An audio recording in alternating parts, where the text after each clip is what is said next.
अस्सलामुअलैकुम my brothers and sisters. I hope आप लोग सब खैरियत से होंगे। आज हम लोग सीएसएस का कोर्स को कंप्लीट करने वाले हैं, यानी आगे कंटिन्यू करने वाले हैं और इंशाल्लाह बहुत जल्द कंप्लीट भी हो जाएगा। आज क्लास 9 है। प्रीवियस क्रैश कोर्स में हमने काफी डिटेल टॉपिक से कॉम्बिनेटर्स, pseudo elements, pseudo classes, opacities वगैरह को डिस्कस किया था। आज हम लोग कुछ बेसिक नैव बार बनाएंगे, ड्रॉप डाउन बनाएंगे और कुछ इमेजेस वगैरह के साथ भी काम करेंगे। तो अगर अब तक आपने इस चैनल को सब्सक्राइब नहीं किया है तो सब्सक्राइब कर लीजिए, वीडियो को लाइक नहीं किया तो लाइक कर लीजिए और इस वीडियो को शेयर भी कर देना। तो शुरू करते बिफोर वेस्टिंग एनी टाइम, बहुत जल्दी हम लोग इस पे प्रोजेक्ट भी लेकर आएंगे जब हम लोग पूरा सीएसएस का जो बेसिक्स है वो कवर कर लेंगे। तो हम लोग इसमें दो किस्म के नैव बार को बनाएंगे। नैव बार को शॉर्ट फॉर्म में बोला जाता है नैव बार, फुल फॉर्म इसका होता है नेविगेशन बार। नेविगेशन का मतलब होता है एक पेज से दूसरे पेज में जाना या एक जगह से दूसरे जगह पे वेबसाइट का जाना। और बार का मतलब होता है एक ऊपर में आपको बार के जैसा हेडिंग के जैसे दिखता है, तो ऊपर में आपको एक हेडिंग दिखता होगा जिसको नैव बार बोलते हैं। बनाएंगे तो आप समझ जाएंगे। तो हर वेबसाइट में, मोस्ट ऑफ द वेबसाइट में, या तो साइड में नैव बार होता है या फिर ऊपर की तरफ टॉप में नैव बार होता है और ये काफी इंपॉर्टेंट होता है और आपको ऑलरेडी मालूम होगा। और नैव बार हमेशा आप याद रखना कि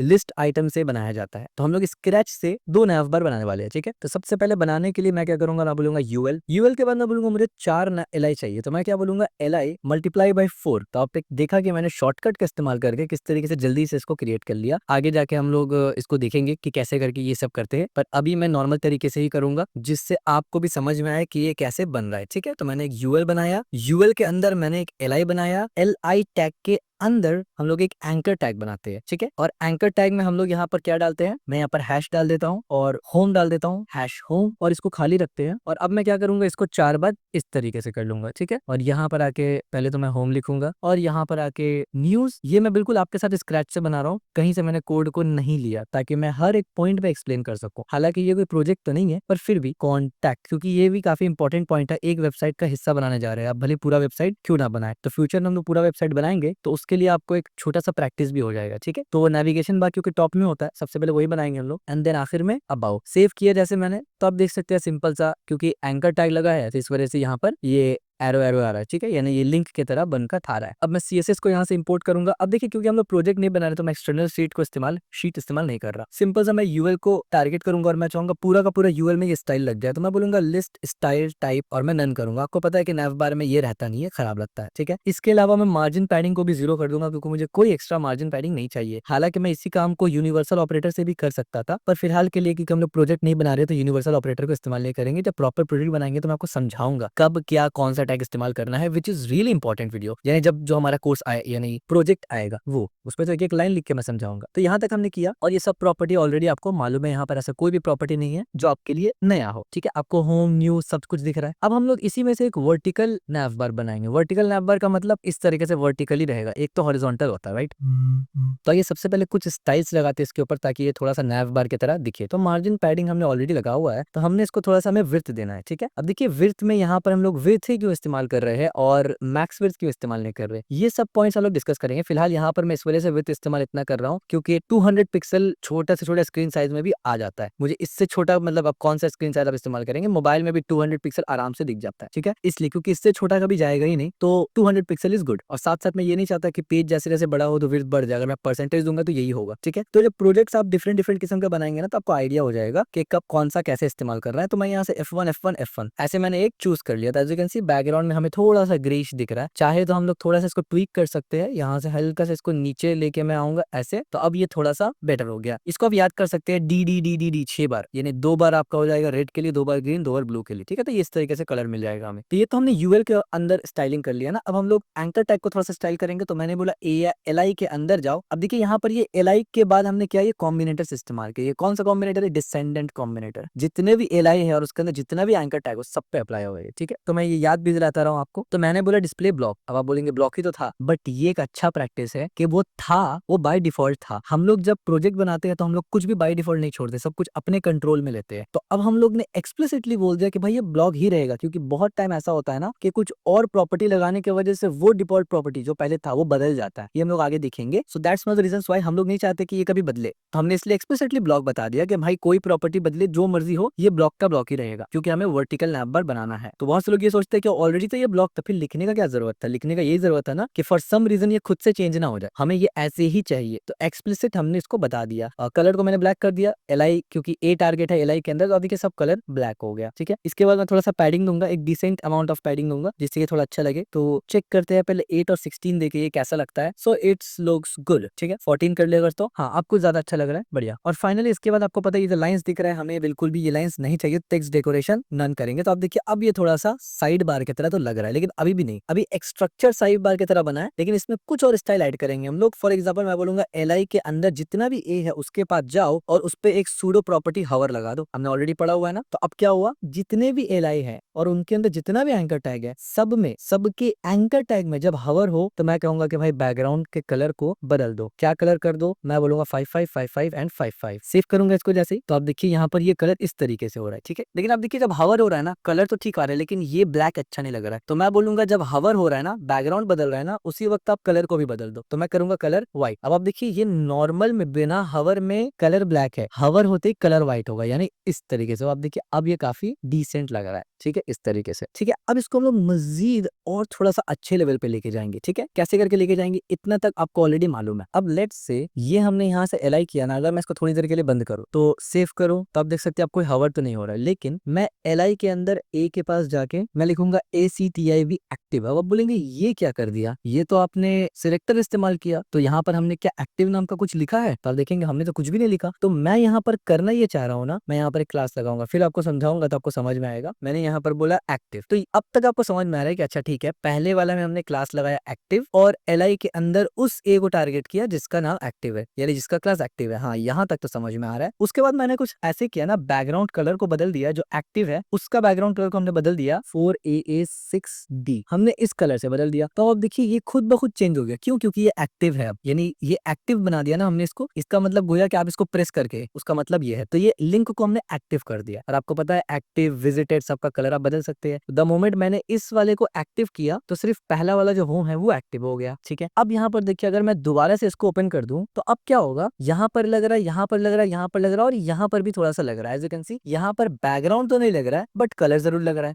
यहाँ बैकग्राउंड क्यों नहीं लग रहा है? क्योंकि ऑलरेडी एक्टिव ये बना चुके हैं और यहाँ बैकग्राउंड लग चुका है। इस वजह से यहाँ पर बैकग्राउंड ओवरराइड हो रहा है, यानी इसका बैकग्राउंड अप्लाई नहीं हो रहा है, इसका अप्लाई हो रहा है। क्योंकि हमने एक्सप्लिसिटली बोला है कि जब एक्टिव रहे तो ये दिखाओ, लेकिन ये टेक्स्ट कलर चेंज हो रहा है। क्यों? क्योंकि हमने यहाँ पर टेक्स्ट कलर चेंज नहीं किया। लेट्स से हम लोग यहाँ पर टेक्स्ट कलर को चेंज कर देते हैं। अगर मैं बोलूंगा कि जो एक्टिव है उसका कलर को व्हाइट कर दो, तो अब आप देखेंगे इसका कलर व्हाइट हो गया। अब आप देखिए जब मैं इस पे हवर कर रहा हूँ कोई भी इफेक्ट नहीं आ रहा, कुछ भी नहीं हो रहा। ठीक है, और बाकी में प्रॉपर तरीके से हो रहा है। तो मैं इसको इस तरीके से कर सकता हूँ ना। अब आप वर्ड से देखे li.a, यानी li के अंदर जितना भी एंकर टैग है उन सब पर जब हवर हो, और यहाँ पर एक और सूडो एलिमेंट हम लोग इस्तेमाल कर सकते हैं इस तरीके से, क्योंकि मैंने क्या कहा था, मल्टीपल सूडो एलिमेंट को आप कनेक्ट भी कर सकते हैं। मैं बोलूंगा नॉट और नॉट के अंदर मैं बोलूंगा डॉट एक्टिव। अब ये थोड़ा सा हम लोग कॉम्प्लेक्स सीएसएस के अंदर चले जा रहे हैं, तब ये काम करो। अब इसका मतलब क्या हुआ? आप बोलेंगे भाई ये काम तो सेम ही हो रहा है। नहीं, काम सेम नहीं हो रहा है, काफी डिफरेंट काम हो रहा है। देखिए, एक तो होता है ये कि मैंने एक्टिव क्लास पे ये दोनों कलर दे दिया और हवर के अंदर भी हमने ये दोनों कलर दिया, यानी एक एलिमेंट पे दो अलग अलग सीएसएस हमने लगाया हुआ है अभी। लेकिन वो अलग बात है कि चल ये सीएसएस रहा है, ये नहीं चल रहा है, ये एक अलग सिनेरियो होता है। बहुत इंपॉर्टेंट बात बोल रहा हूँ यहाँ पर, जरा गौर से सुनिए। दो अलग अलग सीएसएस का क्लास सेम एलिमेंट पे लगाया है, लेकिन चल कोई एक रहा है, विच इज लॉजिकल, एक वक्त में ही चलेगा। लेकिन लगा कितना है? दो लगा है। फॉर सम रीजन अगर हमारा कोड थोड़ा सा भी बदला और ये ना लगा तो ये लग जाएगा, जो कि हम लोग तो नहीं चाहते थे। हम लोग तो चाहते थे यही लगा हो। मोस्ट ऑफ द लोग क्या करते हैं ना, जब देखते हैं कि यार ये ओवरराइट कर रहा है ना और अभी दिखने में ठीक लग रहा है ना, बस छोड़ दो। ये होता है गड़बड़, यहाँ है गड़बड़। आपको एक्सप्लिसिटली बताना पड़ता है कि भाई हम लोग ऐसे ही चाहते हैं। अभी आपने क्या किया, अगर मैं ये लाइन को ना लिखता, सपोज इस तरीके से मैं ना लिखता, ये अभी भी बिल्कुल सेम रिजल्ट आ रहा है, लेकिन ये गलत है। क्यों? क्योंकि ये प्रॉपर्टी भी लग रहा है सेम एलिमेंट पे और ये प्रॉपर्टी भी लग रहा है सेम एलिमेंट पे, क्योंकि एक्टिव के ऊपर हवर भी लग रहा है, क्योंकि ए के अंदर हवर भी आता है, क्योंकि ये भी ए है ना, लिस्ट के अंदर ए है तो इसमें भी हवर लग रहा है। लेकिन वो हवर डिस्प्ले नहीं हो रहा है क्योंकि उसको ओवरराइट कर रहा है ये एक्टिव वाला। फॉर सम रीजन अगर एक्टिव में कुछ भी प्रॉब्लम आया तो ये वाला हवर चल जाएगा, या बाजू का बिना प्रॉब्लम हो के भी कोई और कोड के वजह से ये ना चल के फिर बीच में ये चलना शुरू हो जाएगा, जो हम लोग बिल्कुल भी नहीं चाहते। तो इसके लिए आपको एक्सप्लिसिटली बोलना पड़ता है। ये चीज मोस्टली लोगों को नहीं आता, तो उसको बोलने के लिए हमने क्या किया, हमने एक और प्रॉपर्टी इस्तेमाल किया है यहाँ पर, मैं इसको हटा देता हूँ। हवर के बाद हमने बोला कि भाई तमाम L1 यानी तमाम Li के अंदर जाओ, उसके अंदर जो भी A है उस पे हवर लगाओ, और साथ ही साथ हवर उस पे लगाओ नॉट यानी तमाम A पे हवर लगाओ सिवाय सिवाय डॉट एक्टिव के, यानी तमाम के तमाम Li के अंदर A में जाओ और हवर लगाओ, AI के अंदर यानी Li के अंदर A में जाओ, हवर लगाओ सिवाय उसके जिसमें एक्टिव लिखा हो। तो मतलब इस पे सिर्फ हवर क्लास नहीं लगेगा, बाकी सब पे लग जाएगा। तो अब क्या हुआ, अब इस पे एक ही क्लास लग रहा है जो कि यहाँ से आ रहा है, दो CSS एक एलिमेंट पे नहीं लग रहा, विच इज बहुत इंपॉर्टेंट। लोग इस पे ध्यान नहीं देते, लेकिन ये बहुत फंडामेंटल पॉइंट है, ठीक है। और बाजू का अगर आप कोई ऐसे फील्ड में जा रहे हैं ना जहां पर CSS हैवी काम है आपका, तो वो इस किस्म का सिनेरियो क्रिएट करके बोलते भी है कि फिर बताओ दोनों में फर्क क्या है, यानी ये वाला नहीं लगाएंगे, वो इस तरीके से रखेंगे और बोलेंगे बताओ दोनों में से सही क्या है। तो जाहिर आप बोलेंगे कि ये उसको ओवरराइड कर रहा है, ये मत लगाओ, वो बोलेगा कि नहीं लेकिन बाकी में तो मुझे लगाना है, ठीक है। तो उस पर फिर बहुत से लोग क्या कर सकते हैं कि अलग से क्लास बना देंगे और इन सब में डाल देंगे, और फिर यहाँ पर सिर्फ उनको टारगेट करेंगे जो यहाँ पर डला हुआ है। लेकिन व्हाट इफ कि यहाँ पर मुझे कल को और भी ऐसा ऐसा डालना हो, तो फिर सब में आके क्लास लगाना पड़ेगा। लेकिन जो हमने बनाया, जो हमारा कोड है ना, ये स्केलेबल है, ये स्केलेबल है। इसमें अगर मैं ऐसे डाल दूं ना, इसके बाद मैं जितना मर्जी इस तरीके से बनाता रहूं, सेव किया हमने, अब देखिए सब पे वो लगेगा लेकिन इस पे नहीं लग रहा है, ठीक है। तो ये होता है स्केलेबल डिजाइन, बहुत इंपॉर्टेंट पॉइंट है, ठीक हो गया। पढ़िए। अच्छा, इस पे बाजू का आप चाहेंगे अगर कि बॉर्डर वगैरह दिखे तो वो आप भी लगा सकते हैं, लेकिन मैं उस स्टाइल की तरफ नहीं जा रहा, थोड़ा सा अजीब लगता है मुझे। अब मैं इसको मजीद और अच्छा बनाने में लगा हूं, लेकिन इसमें हम लोग अब क्या करेंगे ना, कुछ रैंडम सा टेक्स्ट डालेंगे। तो अब देखिए मैंने यहाँ से रैंडम सा एक डिव लिया, इसको सेव करता हूँ। अब देखिए हमने यहाँ से एक डिव लिया और इस डिव को इस तरीके से यहाँ पर P लगा दिया, ठीक है। तो आप देख सकते हैं ये स्क्रॉलेबल बन चुका है। वैसे इसको थोड़ा सा छोटा करते हैं, ये स्क्रॉलेबल बन चुका है, ठीक है। अब हम लोग इसको एक सिंपल सा पेज की तरह बनाएंगे, जिसपे हम लोग रिप्रेजेंट करेंगे कि ये हमारा साइड में नैव बार है। इसको थोड़ा सा बड़ा करते हैं इस तरीके से, ठीक हो गया। अब उसको कैसे करके करेंगे, अचीव कैसे करेंगे, इसको मैं थोड़ा सा छोटा करता हूँ, ठीक है। तो हम लोग यहाँ पर ये लगाएंगे ना, यूएल में आके डायरेक्ट हम लोग ये लगाएंगे, इसको थोड़ा सा छोटा कर लेते हैं, राइट। लेट्स से मैं इसको 150 कर लेता हूँ, सेव करता हूँ। अब ठीक है, यहाँ पर आके हम लोग लगाएंगे पोजीशन प्रॉपर्टी। हम लोग बोलेंगे पोजीशन फिक्स, क्योंकि हमें क्या चाहिए, ये जो नैव बार है ना, ये लेफ्ट साइड में रहे। अब आप देखिए जैसे ही मैंने पोजीशन फिक्स किया तो खुद ब खुद ये टेक्स्ट पूरा ऊपर चला गया, क्योंकि अब ये ऊपर फिक्स हो चुका और ये स्क्रॉल इस तरीके से हो रहा है, ठीक है। हम लोग इसको ठीक करेंगे अभी। यहाँ पर हमने क्या किया, पोजीशन फिक्स करके हाइट को 100% कर दिया, 100%। याद रखिए पिक्सल मत कर देना, परसेंट करना। क्यों? क्योंकि हम लोग चाहते हैं जितना भी हाइट यहाँ पर दिखे, जितना नीचे तक ये स्क्रॉल हो, हमेशा ये पूरा हाइट दिखना चाहिए, ठीक है। इसीलिए हमने 100% किया। पिक्सल करते तो सिर्फ 100 तक जाके रुक जाता। और साथ ही साथ हमने ओवरफ्लो को ऑटो में रखा, हमें सेव कर दिया, ठीक है। अगर फॉर सम रीजन ये ओवरफ्लो होगा तो ये ऑटो में होगा।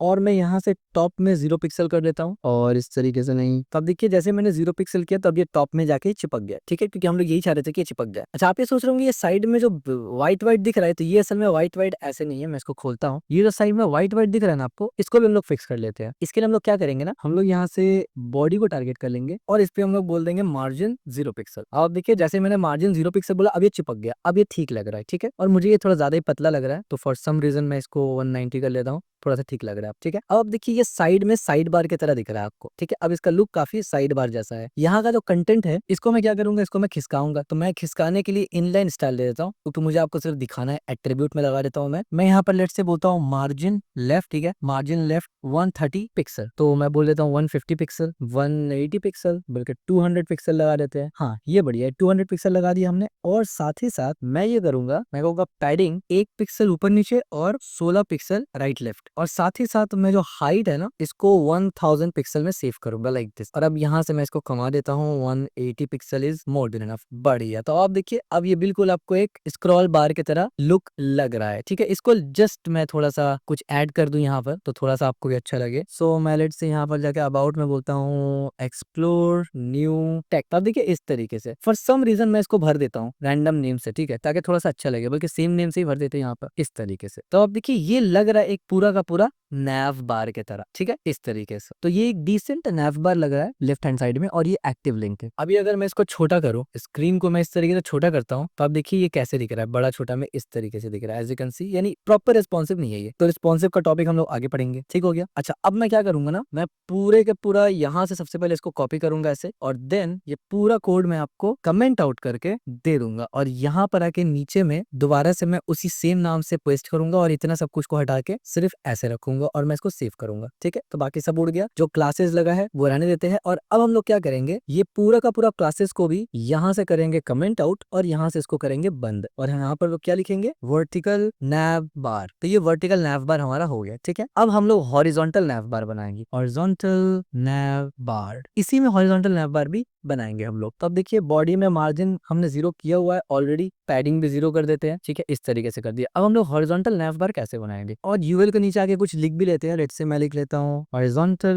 नैव बार, और मैं यहाँ पर बोलूंगा this is a sample to website. मैं सेव करूंगा। अब देखिए सिंपल से यहाँ पर आ गया। साइज देखते हैं यहाँ पर, ये इस तरीके से है। अब आप देखिए मैं स्टाइल करना शुरू करूंगा। सबसे पहले मैं H2 और P टैग को दोनों को यहाँ से लूंगा। अब देखिए ये मैंने ग्रुप सिलेक्टर इस्तेमाल किया। अगर यहाँ पर स्पेस होता तो ये डिसेंडेंट बनता, यहाँ स्पेस नहीं कॉमा है। ठीक है, और यहाँ पर मैं सबसे पहले तो बोलूंगा कि भाई मार्जिन 10 लगा दो दोनों में मार्जिन 10 लग गया चार डायरेक्शन से। उसके बाद मैंने बोला यूएल, और यूएल के अंदर कुछ स्टाइल वगैरह बेसिक जो मुझे करना है, जैसे कि स्टाइल टाइप नन करना है, तो यूएल का वो गायब हो गया। मार्जिन और पैडिंग दोनों ही मुझे 0 रखना है, तो मैं यहाँ से बहुत ही सिंपल सा कॉपी करके यहाँ पेस्ट करूंगा और सेव करूंगा, तो ये 0 हो गया। ओवरफ्लो यहाँ पर मैं हिडन कर रहा हूँ। ठीक है, और बैकग्राउंड कलर को मैं बोल रहा हूँ 3333। ठीक है, एक ज्यादा हो गया इस तरीके से। तो अब देखिए ये पूरा ब्लैक काला सा बन गया। इसके बाद मैं क्या करूंगा, यूएल के अंदर जितना भी एलाई है मैं बोलूंगा उन सबको क्या करो, फ्लोट लेफ्ट करो। तो जैसे मैंने फ्लोट लेफ्ट किया तो आप देखिए ये इनलाइन ब्लॉक की तरह काम कर रहा है। इनलाइन ब्लॉक भी करता तो लगभग सेम काम होता। ठीक है, इसके बाद मैंने बोला यूएल के अंदर जाओ, एलआई के अंदर जाओ, तमाम ए टैग को टारगेट करो और उसको डिस्प्ले कर दो ब्लॉक। ठीक है, अब आप बोलेंगे डिस्प्ले ब्लॉक कर दिया तो ये नीचे क्यों नहीं आया, क्योंकि फ्लोट प्रॉपर्टी लेफ्ट लगा है और वो क्या करता है, कंटेनर को रैप करता है। ठीक है और डिस्प्ले प्रॉपर्टी इसलिए लगाया ताकि हम लोग इसमें पैडिंग वगैरह दे सके। अदरवाइज आपको पता है इनलाइन में पैडिंग नहीं लगता। मैंने इसको पहले तो व्हाइट किया, थोड़ा सा ये दिख रहा है अब। फिर मैंने टेक्स्ट अलाइन को सेंटर किया और इसके बाद मैंने पैडिंग लगाया और मैंने बोला 40 पिक्सल और 60 पिक्सल। जैसे मैंने सेव किया अब ये थोड़ा सा ठीक लग रहा है, डिसेंट लग रहा है। और फिर मैंने टेक्स्ट डेकोरेशन को नन कर दिया कि भाई हमें नीचे वो नहीं चाहिए। तो अब देखिए ये नैव बार की तरह लग रहा है, एज यू कैन सी शक्ल इसका सही है। इसके बाद मैं यूएल के अंदर, एलआई के अंदर ए में जाके हवर प्रॉपर्टी को इस्तेमाल करूंगा यहाँ से, और उसके अंदर जाके मैं बोलूंगा कि भाई जैसे ही हवर हो ना तो बैकग्राउंड को बदल के 11111 इस तरीके से कर दो। एक और बात, जैसे मैंने सेव किया तो आप देखिए द मोमेंट ये हवर हो रहा है ना तो आप देखिए डार्क हो जा रहा है ये। ठीक है, आगे जब हम लोग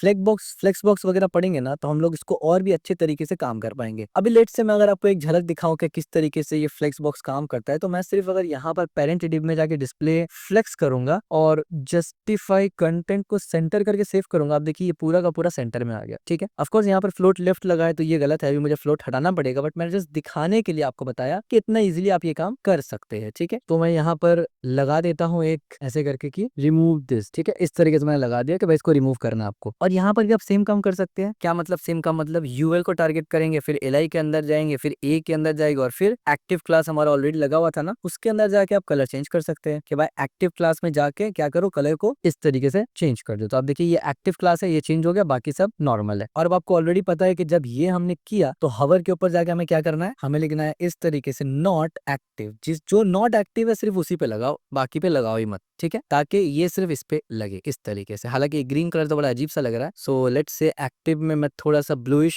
कलर लेता हूं तो ये थोड़ा सा डिसेंट लग रहा है। ठीक है, इसके अलावा आप कलर वगैरह बदल के भी अपना से नैव बार को बना सकते हैं और फिर इसमें काफी सारा वेरिएशंस आप ऐड कर सकते हैं नैव बार में। यानी नैव बार को स्क्रोलेबल बना सकते हैं, स्टिकी बना सकते हैं, and there is lots of thing. अब ये क्रिएटिविटी के ऊपर आ जाएगा। ठीक है, यानी किस तरीके से आप इसको मतलब क्रिएट कर रहे हैं। लेकिन आसान शब्दों में, लॉन्ग स्टोरी शॉर्ट, नैव बार आप ऐसे ही बनाते हैं। ठीक है, तो दोनों नैव बार हमने बना के देखा, वर्टिकल भी हॉरिजॉन्टल भी, और उन्हीं प्रॉपर्टी से जो हमने ऑलरेडी सीखा हुआ है। कुछ नई चीजें आई जैसे कि हवर के बाद नॉट एक्टिव इस तरीके से आप इस्तेमाल करते हैं। ये टेक्निक्स और ट्रिक्स है जो आप प्रैक्टिस करते करते आपको समझ में आ जाएगा। ठीक है, तो इसको भी मैं यहाँ से कमेंट आउट कर देता हूँ ताकि कोड आपको मिल जाए। एंड आई होप आपने नैव बार का जो फंडामेंटल कॉन्सेप्ट है ना वो समझ लिया होगा। और यहाँ पर से मुझे इसको रिमूव करना पड़ेगा, तब जाके मैं एक बार में लगा सकता हूँ। ठीक है, तो मैं इस कोड को रैप कर दे रहा हूँ डायरेक्ट, पर आप इसको हटा देना जब आप अनकमेंट करेंगे। ठीक है, मैं इसको इसलिए कर रहा हूँ ताकि इस तरीके से मैं बंद कर सकूँ इसको। बढ़िया, तो अब हम लोग ड्रॉप डाउन भी बनाएंगे। अब देखिए क्योंकि मैंने एक एक लाइन लिख के आपको नैव बार में समझाया सिर्फ इसीलिए क्योंकि नैव बार समझ लेंगे तो ड्रॉप डाउन का कॉन्सेप्ट भी लगभग सेम होता है। तो अब ड्रॉप डाउन में मैं आपको कोड लेके आके डायरेक्ट एक्सप्लेन करूंगा, क्योंकि टाइम वेस्ट करके क्या फायदा, दोबारा से मैं यही सब प्रॉपर्टी लिखूंगा जो आपको ऑलरेडी मालूम है। ठीक है, तो इसीलिए मैं प्रोजेक्ट वगैरह बनाता हूँ या जब कोई ऐसे टॉपिक डिस्कस करता हूँ ना जो फर्स्ट टाइम आप पढ़ रहे होते हैं, उसमें मैं आपको लिख कर समझाता हूँ ताकि अंडरस्टैंडिंग आपको समझ में आए। ठीक है, उसमें लोग डिबग करते हैं, ऑन द गो लिखते हैं, फिर कमेंट करते हैं जिससे अंडरस्टैंडिंग क्लियर हो। लेकिन एक बार जब आप अंडरस्टैंड कर जाते हैं तो समझाने समझाने के लिए सीधा कोड लाके मैं आपको कोड को एक्सप्लेन करता हूँ। तो मैं इसको भी कमेंट आउट करूंगा यहाँ से इस तरीके से। तो यहाँ पर मैंने सिंपल सा एक टेक्स्ट लिखा ड्रॉप डाउन, और यहाँ पर हमने इस पे तो कुछ भी नहीं दे रहा, बट ये जो डिव है हमारा माउस हवर ओवर, इसमें हमने एक ड्रॉप डाउन क्लास लगाया और इसमें ड्रॉप डाउन कंटेंट। तो ड्रॉप डाउन होता क्या है और इसको बनाते कैसे ये समझते हैं। मैंने यहाँ से कुछ क्लासेस को लिखा है। अब मैं यहाँ पर आपको दिखाता हूँ कि ये चल क्या रहा है। मैं जैसे इस पे हवर करता हूँ तो आप देखिए ये दिख रहा है, ये ठीक है कैसे हो रहा है। सबसे पहले मैंने ड्रॉप डाउन को लेके पोजीशन को रिलेटिव किया, यानी ये जो पोजीशन है ये हो चुका है अब रिलेटिव, ठीक है। सेकंड हमने क्या किया, हमने बोला ड्रॉप डाउन कंटेंट में डिस्प्ले को नन, तो पहले हमें छुपा दिया और इसका पोजीशन को एब्सोल्यूट कर दिया। आपको पता है जब एब्सोल्यूट करते हैं तो वो अपना मार्जिन ऑफ पिक्सल किसके हिसाब से बदलता है, जो उसके नियरेस्ट पोजीशनड एंसेस्टर है। तो हमारे केस में एब्सोल्यूट का नियरेस्ट पोजीशन एंसेस्टर कौन सा है, उसका पेरेंट, यानी ये ड्रॉप डाउन जिसको हमने जानबूझ के रिलेटिव बनाया। उसके बाद हमने बैकग्राउंड चेंज किया, मिनिमम विड्थ दिया, शैडो वगैरह दे दिया, बॉक्स शैडो हम लोग पढ़ेंगे आगे, और पैडिंग और पिक्सल दे दिया। और हवर करने पर मैं डिस्प्ले ब्लॉक कर रहा हूँ, यानी आमतौर पर डिस्प्ले नन, हवर करने पर डिस्प्ले ब्लॉक। और देखिए किस तरीके से हमने इसको काउंट किया है, किस तरीके से बनाया है। मैंने बोला डॉट ड्रॉप डाउन हवर, यानी डॉट ड्रॉप डाउन के अंदर आप हवर लगाइए, और जब हवर लगाएंगे तो डिस्प्ले ब्लॉक करना है। तो ब्लॉक में दिखाना किसको है, तो मैंने बोला डॉट ड्रॉप डाउन कंटेंट को दिखाना है। इससे पहले भी हमने ऐसे ही इस्तेमाल किया हुआ था। तो ये इस तरीके से। अब इसको अगर मजीद इनहेंस करना हो थोड़ा, तो आप देखिए मैं आपको इनहेंस्ड वाला वर्जन ही देता हूँ यहाँ से। और यहाँ पर मैंने इस डिव को रिप्लेस किया इस डिव से। जैसे मैंने सेव किया तो आप देखिए यहाँ पर एक ड्रॉप डाउन है जो मेन डिव है, उसके बाद एक बटन है जिसको हमने ड्रॉप डाउन बटन बोला, और फिर एक ड्रॉप डाउन है जिसके अंदर मैंने एंकर टैग में कुछ लिस्ट दिखाना है। यहाँ पर हमने क्या किया जरा इसको देखिए, कमेंट्स को मैं हटा देता हूँ। सबसे पहले हमने वही काम किया जो पहले किया था, इसको पोजीशन बनाया। ड्रॉप डाउन बटन को मैंने सिंपल सा ये ड्रॉप डाउन बटन, आप देखिए ये ड्रॉप डाउन हो रहा है, ठीक है इस तरीके से। ये तो ये बटन को हमने थोड़ा सा स्टाइल कर लिया, ग्रीन कलर का व्हाइट कर दिया, पैडिंग फॉन्ट और बॉर्डर नन कर दिया, और पॉइंटर दे दिया जिससे ये उंगली नजर आएगा, ठीक है। अच्छा, ड्रॉप डाउन कंटेंट को हमने जैसे पहले किया था वैसे ही किया, डिस्प्ले नन कर दिया क्योंकि हवर करने पर इसको डिस्प्ले ब्लॉक करेंगे। पोजीशन एब्सोल्यूट किया क्योंकि इसका नियरेस्ट एंसेस्टर कौन सा है, ये है, ठीक है। कलर वगैरह दिया और विड्थ मार्जिन ये तो आपको पता है। बॉक्स शैडो हम लोग आगे पढ़ने वाले हैं, ठीक है। इसके बाद हमने यहाँ पर जो लिंक डाला है ना, ये ड्रॉप डाउन कंटेंट के अंदर जो लिंक डाला है हमने उसको टारगेट किया। यहाँ से हमने बोला ड्रॉप डाउन कंटेंट के अंदर जो ए है उसको लो और उसका कलर को ब्लैक करो, पैडिंग और डेकोरेशन वगैरह, और उसको ब्लॉक नन, यानी बाय डिफॉल्ट जो ड्रॉप डाउन कंटेंट है ना वो दिखेगा, ठीक है। उसके बाद हमने बोला कि ड्रॉप डाउन कंटेंट जब हवर हो तो उसका बैकग्राउंड व्हाइट कर दो, यानी ये जो व्हाइट आपको दिख रहा है ये इस वजह से दिख रहा है, ठीक है, क्योंकि इसका बैकग्राउंड हमने व्हाइट कर दिया। और फिर हमने बोला कि जब हवर हो, किस पर हवर हो, जब ड्रॉप डाउन पर हवर हो, ये इस पर हवर हो, तो क्या दिखाना है, डिस्प्ले ब्लॉक करना है। किसका, ड्रॉप डाउन कंटेंट का डिस्प्ले ब्लॉक करना है। और फिर हमने यहाँ पर एक क्लास लगाया कि जब ड्रॉप डाउन पे हवर हो तो बटन का कलर चेंज कर लो। अब देखिए ड्रॉप डाउन पे हवर के ऊपर कितना कुछ हमने चेंज किया, ठीक है। तो ड्रॉप डाउन के हवर हो तो हमने क्या बोला, बटन का कलर को थोड़ा सा डार्क ग्रीन कर दीजिए। आप देखिए जैसे मैं हवर कर रहा हूँ इसके ऊपर ये डार्क ग्रीन हो रहा है इस तरीके से, ठीक है। काफी सिंपल है, बस आपको पता होना चाहिए कि किस तरीके से हम लोग यूज करते हैं इसको। अब इसके बाद हम लोग पढ़ने वाले हैं एट्रीब्यूट सिलेक्टर। ये भी काफी इंपॉर्टेंट पॉइंट बन जाता है। अब आप क्योंकि सीएसएस के थोड़ा थोड़ा इंटरमीडिएट की तरफ आ रहे हैं, बेसिक फंडामेंटल्स आपने कवर कर लिया और कुछ मजीद हमारा पॉइंट्स है जो कि छोटा छोटा टॉपिक है, उसके बाद आपका सीएसएस फंडामेंटल बेसिक्स कवर हो जाता है, यानी बेसिक्स तो इंटरमीडिएट ही कवर हो जाता है। इसके बाद एक तो होगा मॉडर्न सीएसएस यानी जिसमें ग्रिड और फ्लेक्सबॉक्स पढ़ेंगे, और एक होगा एडवांस सीएसएस, तो वो दोनों ही कवर करेंगे हम लोग। यहाँ पर आके मैं क्या करता हूँ, इस कोड को कमेंट आउट करता हूँ ताकि यहाँ से आपको कोड मिल जाए। और यहाँ पर हम लोग क्या पढ़ेंगे, अब हम लोग यहाँ स्टडी करेंगे एट्रीब्यूट सिलेक्टर, एट्रीब्यूट सिलेक्टर, ठीक है। ये भी काफी हैंडी और यूजफुल हो जाता है काफी सारे सिनेरियोज में। अब देखिए मैंने यहाँ से ना सिंपल सा ये लाके पेस्ट किया। ये क्या है, थोड़ा जूम करते हैं इसको। ये हमारा एक एंकर टैग है, थोड़ा छोटा करता हूँ मैं इसको, बल्कि इसको यहाँ से छोटा करते हैं इस तरीके से। ये हमारा एक एंकर टैग है जिसमें टारगेट लगाया ब्लैंक, इस पे कुछ भी नहीं लगा और इस पे भी ब्लैंक लगा है। अब मैं एक एलिमेंट को टारगेट करूंगा एट्रीब्यूट के हिसाब से, ठीक है, एक पूरा एंकर टैग को। अब तक तो आपने ये देखा ना कि एलिमेंट को टारगेट करना है, फिर आपने देखा कॉम्बिनेटर्स में कि एलिमेंट को टारगेट करना है सिबलिंग के बेसिस पे, चाइल्ड के बेसिस पे वगैरह वगैरह। अब आप देखेंगे एट्रीब्यूट के बेसिस पे भी टारगेट कर सकते हैं। कैसे, मैंने बोला ए के अंदर टारगेट, अब देखिए खुद से हमें ऑप्शन मिल रहा है ए टारगेट, ये नहीं लिखना है हमें क्योंकि ये जो कोलन है वो सूडो एलिमेंट के लिए है। मैंने बोला ए टारगेट, इसका मतलब क्या है कि ए के अंदर जो टारगेट है उस पे मैंने बोला बैकग्राउंड कलर को कर दो एक्वा। अब देखिए W3 स्कूल और HTML CSS, आपको पता है ये बहुत फेमस वेबसाइट है जो कि वर्ल्ड वाइड रिकॉग्नाइज्ड वेबसाइट है, जहाँ पर मल्टीपल ट्यूटोरियल्स वगैरह है। हमने इसको वहीं से उठाया है, so that's one reasons why यहाँ पर हमने ये लिख के रखा है। सो ये ब्लू हो गया और ये ब्लू हो गया, व्हाई, रीजन कि यहाँ पर भी टारगेट लगा है, यहाँ पर भी टारगेट लगा है। तो मैंने बताया कि ए के अंदर टारगेट यानी पूरा का पूरा HTML पेज में जहां भी एंकर टैग में टारगेट लगा होगा सब में ये अप्लाई हो जाएगा। क्लियर हो गया। अब देखिए एट्रीब्यूट सिलेक्टर में सिर्फ इतना ही नहीं कर सकते, आप इवन एट्रीब्यूट के साथ उसका वैल्यू तक सिलेक्ट कर सकते हैं। तो मैं अगर मान लीजिए सिर्फ इसको सिलेक्ट करना चाहता हूँ, मसलन मैं एक वैल्यू सिलेक्ट करना चाहता हूँ कि मैंने ये बोला कि एंकर टैग के अंदर टारगेट तो है और टारगेट के अंदर भी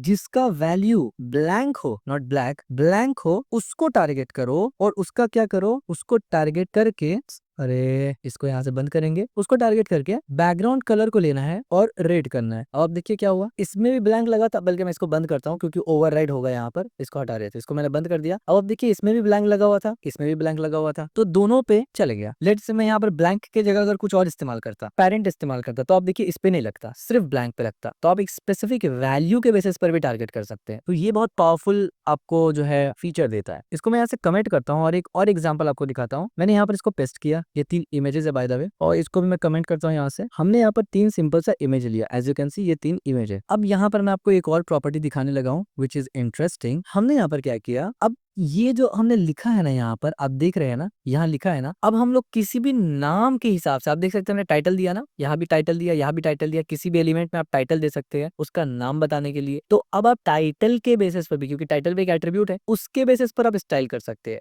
तो जब ये आप काम करेंगे ना, तो आपको पहले स्क्वायर ब्रैकेट लगाना है, फिर आपको टाइटल टारगेट करना है कि भाई टाइटल, और इसके बाद आपको टिल्डे लगाना है। टिल्डे, ये मैं जूम करके दिखा देता हूँ आपको, ये टिल्डे होता है, ठीक है। तो आपको टाइटल लिखा रहा है टिल्डे इज इक्वल टू और डबल कोट्स, और इसके बाद आपको बताना है कि आपको कौन सा टाइटल को यानी फोकस करना है, यानी टारगेट करना है। तो मैंने फ्लावर लिख दिया, ठीक है, मैं वैक्स जूम करूंगा, फ्लावर लिख दिया। अब इसके बाद आप यहाँ पर अपना क्लासेस बताएंगे कि भाई क्या करना है। तो मैं बोलूंगा बॉर्डर लगा देना है जिसका भी टाइटल फ्लावर हो, 5 पिक्सल, सॉलिड एंड ग्रीन। और एक चीज आपने गौर किया, यहाँ पर मैंने इमेज वगैरह नहीं बताया, हमने जर्नल बोला कि जिसका भी टाइटल का नाम, मतलब वो चाहे एलिमेंट कोई भी हो, इमेज हो, डिव हो, कुछ भी हो, अगर उसके अंदर टाइटल फ्लावर लिखा है तो उसको क्या कर दो, बॉर्डर कर दो। तो आप देखिए यहाँ पर बॉर्डर हो गया, और यहाँ पर आप देखिए दोनों के अंदर बॉर्डर लिखा हुआ था, ठीक हो गया। और ये हमने जर्नल लगाया ना, तो कहीं भी पूरा एलिमेंट में, पेज में अगर फ्लावर टाइटल दिख जाए, लेट्स से मैं यहाँ पर एक H2 के अंदर भी फ्लावर लिख के मैंने सेव किया, अब देखिए इसमें भी सेम अप्लाई करेगा, ठीक है। हाँ, अगर मैं बोल देता इमेज के अंदर जाके फ्लावर देखो, दैट इज डिफरेंट, पर हमने इसको जर्नल रखा, ठीक है। तो आप इस तरीके से भी एट्रीब्यूट सिलेक्टर इस्तेमाल कर सकते हैं, यानी मैं आपको अलग अलग तरीका बता रहा हूँ कि किन किन तरीके से आप एट्रीब्यूट सिलेक्टर को इस्तेमाल कर सकते हैं, ठीक है। ऐसे ही काफी सारा पाइप्स वगैरह भी होता है एट्रीब्यूट के दरमियान, यानी इस तरीके से भी एक एट्रीब्यूट होता है कि आप इसको इस्तेमाल कर सकते हैं। पहले तो मैं इसको कॉपी कर लूं और इसको यहाँ से मैं कमेंट आउट कर देता हूँ उसको। कुछ एट्रीब्यूट सिलेक्टर्स ऐसे भी होते हैं, लाइक पाइप लगा देंगे आप बीच में, तो ये फिर थोड़ा डिफरेंट काम करता है। हाइफन के बाद अगर कोई वर्ड हो उसको देखता है, एग्जैक्ट वर्ड को देखेगा, ठीक है। So that is a different, तो इसको यहाँ से हम लोग हटा देते हैं। है तो काफी सारा चीज, बस हम लोग वो टॉपिक को देख रहे हैं जो मोस्टली इस्तेमाल होगा या जो आपको जरूरत पड़ेगा, ठीक है। बाकी तो प्रोजेक्ट बनाते वक्त हम लोग एक्सप्लोर करते ही रहेंगे। अब यहाँ पर मैं आपको कुछ हल्का सा एडवांस टॉपिक भी समझाना चाहूंगा, यानी एडवांस टाइप से जो आप एट्रीब्यूट को सिलेक्ट करते हैं। अब यहाँ पर मैं एक करके लिखूंगा नहीं, मैं सीधा सबको यहाँ पर लेके आ रहा हूँ और मैंने पेस्ट कर दिया, फिर मैं एक करके आपको समझाने लगा हूँ कि क्या कैसे काम करता है, ठीक है। अब इसके बाद मैं यहाँ क्या करता हूँ, स्टाइल टैग के अंदर आते हैं और इस तरीके से मैं पेस्ट करता हूँ। तो आप देखिए ये पूरा एट्रीब्यूट सब कुछ लग गया। तो यहाँ पर कर क्या रहा है, एट्रीब्यूट में जो ये वाला होता है ना, जिसको हम लोग रेज टू द पावर के लिए इस्तेमाल करते हैं, वो देखता है कि भाई कौन सा स्टार्ट हो रहा है इस वैल्यू से। मतलब क्या है, देखिए हमने ये वाला एट्रीब्यूट लगाया, तो अब देखिए टॉप बॉक्स, टॉप सेक्शन और बॉटम बॉक्स, ये दोनों टॉप से स्टार्ट हो रहा है। क्लास देख लिया आपने, और ऊपर जाएंगे अगर, तो अब देखिए हमने बोला कि जो भी क्लास, यानी जो भी क्लास टॉप से स्टार्ट होता है, हमने क्लास एट्रीब्यूट इस्तेमाल किया कि जो भी क्लास टॉप से स्टार्ट होता है उसका कलर को येलो कर दो और पैडिंग को 10 कर दो। तो क्योंकि ये स्टार्ट हो रहा था टॉप से, ये भी स्टार्ट हो रहा है टॉप से, इस वजह से इसने यहाँ पर इसको सिलेक्ट कर लिया, जबकि ये टॉप से स्टार्ट नहीं हो रहा था। एज यू कैन सी ये बॉटम बॉक्स से स्टार्ट हो रहा था। समझ में आया आपको कि इसका मतलब ये होता है कि कोई भी स्पेसिफिक एट्रीब्यूट, यहाँ पर एट्रीब्यूट में कुछ भी दे सकते हैं, अगर उसका वैल्यू स्टार्ट हो रहा है इस वर्ड से और बीच में एक हाइफन होना चाहिए, यानी ऐसा ना हो कि आपने TO लगा दिया यहाँ पर और आप सोचेंगे कि टॉप आ जाएगा, नहीं, ये पूरा वर्ड सेपरेट होना चाहिए तो वो काम करेगा, ठीक है। सेकंड में हमने क्या लगाया, एंड विद, यानी जिसका भी वैल्यू एंड हो रहा होगा इस वर्ड से, टेस्ट से, यहाँ पर आप देखिए टेस्ट से एंड हो रहा है, यहाँ पर भी टेस्ट से एंड हो रहा है, लेकिन यहाँ पर स्टार्ट टेस्ट से हो रहा है बट एंडिंग ING से हो रहा है। तो हमने यहाँ पर क्या लगाया, हमने लगाया एंड विथ, डॉलर का साइन दिया, और हमने बोला जो भी एट्रीब्यूट यानी जो भी क्लास पूरे HTML में लगा है, अगर वो उसका एंडिंग में टेस्ट लिखा हुआ है तो उसका कलर लाइट ब्लू कर दो। तो आप देखिए सिर्फ 2 ही वैल्यू आया क्योंकि उसका एंड में टेस्ट लिखा हुआ था, और इसके एंड में क्योंकि टेस्ट नहीं था, as you can see testing था, इस वजह से अप्लाई नहीं हुआ। कंटेंट में क्या है, हमने ये लिखा कि भाई वैल्यू, यानी यहाँ पर वो चेक करेगा कि कौन सा वैल्यू है। तो यहाँ पर आप देख सकते हैं टीचर है, नोटबुक है, रैंडम है। इसको हमने कैसे सिलेक्ट किया, जरा आप यहाँ आएंगे तो आपको समझा पाऊंगा। कंटेंट में मैंने बोला कि कोई भी ऐसा क्लास उसके अंदर कोई भी वर्ड हो, लेकिन ढूंढो कि टीई है कि नहीं है। अगर टीई मौजूद है, चाहे वो क्लास का नाम कुछ भी हो, कोई भी वर्ड के अंदर टीई आता हो, उसको सिलेक्ट करके उसका बॉर्डर को रेड कर दो। तो आप देखेंगे दो जगह सिर्फ हमने टीई मिल पाया, एक टीचिंग और एक नोट बॉक्स। इस वजह से इन दोनों को इसने कलर कर दिया, बॉर्डर लगा दिया और रैंडम को नहीं लगाया। इसके बाद फॉर्म स्टाइल पे आते हैं हम लोग, यानी फॉर्म को भी स्टाइल किस तरीके से करते हैं। तो यहाँ पर आप देखिए फॉर्म भी बिल्कुल सिंपल है। यहाँ पर टेक्स्ट इनपुट लिया हमने, ये प्लेस होल्डर लिखा, और यहाँ पर बटन लिया और बटन लिखा। इसमें स्टाइल क्या दिया वो देखना जरूरी है। आप देखिए फॉर्म स्टाइल यहाँ से शुरू हो रहा है। हमने बोला कि भाई इनपुट का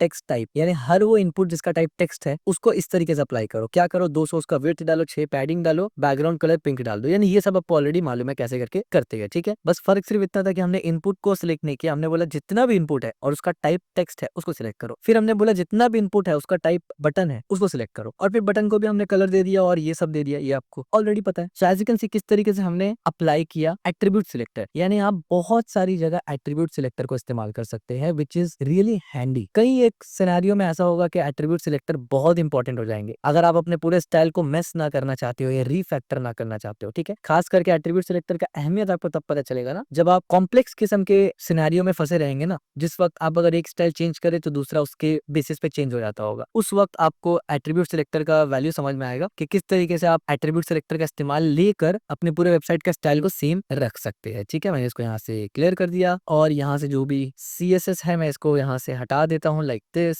और यहाँ से मैं पूरा कोड उठाता हूँ। मैंने इसको कमेंट किया और मैं ये आपको देने लगा हूँ, ठीक है। मैंने सेव कर दिया। तो यहाँ पर हमने एट्रीब्यूट सिलेक्टर्स को भी देखा। नाउ अब हम लोग फॉर्म को भी देख लेते हैं, लेकिन उसमें मैं क्या करूंगा, क्योंकि फॉर्म में आपको ऑलरेडी देखिए फॉर्म में क्या क्या लगता है। विड्थ लगेगा, पैडिंग लगेगा, मार्जिन लगेगा, बॉर्डर लगेगा, border radius, background colour, font, आपको ये सब कुछ ऑलरेडी मालूम है। बस मैं आपको कोड को समझाऊंगा कि लगाना किस तरीके से है फॉर्म में, और एक अच्छा सा बेसिक सा डिसेंट सा फॉर्म बनाएंगे कैसे, ठीक है। बनाने का आइडिया होना चाहिए। रियल वर्ल्ड में इसके लिए भी आपको फ्रेमवर्क मिल जाता है, तो आपको खुद इतना CSS लिखना नहीं पड़ेगा, लेकिन आपको समझ में जरूर आना चाहिए। तो अब फॉर्म में, क्योंकि मैं आपको एक बार में कंप्लीट अच्छा सा फॉर्म मैंने ऑलरेडी बनाया हुआ है, मैं उसको एक्सप्लेन करूंगा आपके सामने, तो मैं इसमें पूरा मैस क्रिएट नहीं करना चाहता। That's one of the reasons why मैं यहाँ पर क्या करूंगा ना, सिंपल सा आके इस तरीके से करूंगा। मैं बोलूंगा विजिट फॉर्म, मैंने इसको सेव किया। यहाँ पर आगे मैं क्या करूंगा ना, मैं लिखूंगा क्लास 9 और यहाँ पर हाइफन देके form.html, ठीक है। ये हमने यहाँ पर एक डिटेल फॉर्म पूरा यहाँ पेस्ट किया हुआ है। इस पे हम लोग इन डिटेल गो थ्रू करेंगे कैसे करके क्या करते हैं, लेकिन अभी क्या करेंगे, मैं पहले इसको इससे कनेक्ट करता हूँ, ठीक है। तो मैं क्या बोलूंगा यहाँ पर इस तरीके से, और क्लास 9 का फॉर्म, ठीक है, और मैं यहाँ पर लगाऊंगा टारगेट। अब ये एक आपके सामने एकदम रियल वर्ल्ड का एग्जांपल आ जा रहा है, ठीक है। और कुछ बेसिक सा एंकर टैग में स्टाइल लगा लेते हैं। तो यहाँ पर लेट से मैं थोड़ा सा स्टाइलिंग कर लेता हूँ। मैं सबसे पहले बोलता हूँ कि भाई बॉर्डर हो जाए नन, मुझे कोई बॉर्डर नहीं चाहिए। मैं इसको थोड़ा सा जूम करता हूँ यहाँ से ताकि आपको दिखे। फिर मैं यहाँ से बोल रहा हूँ लेट से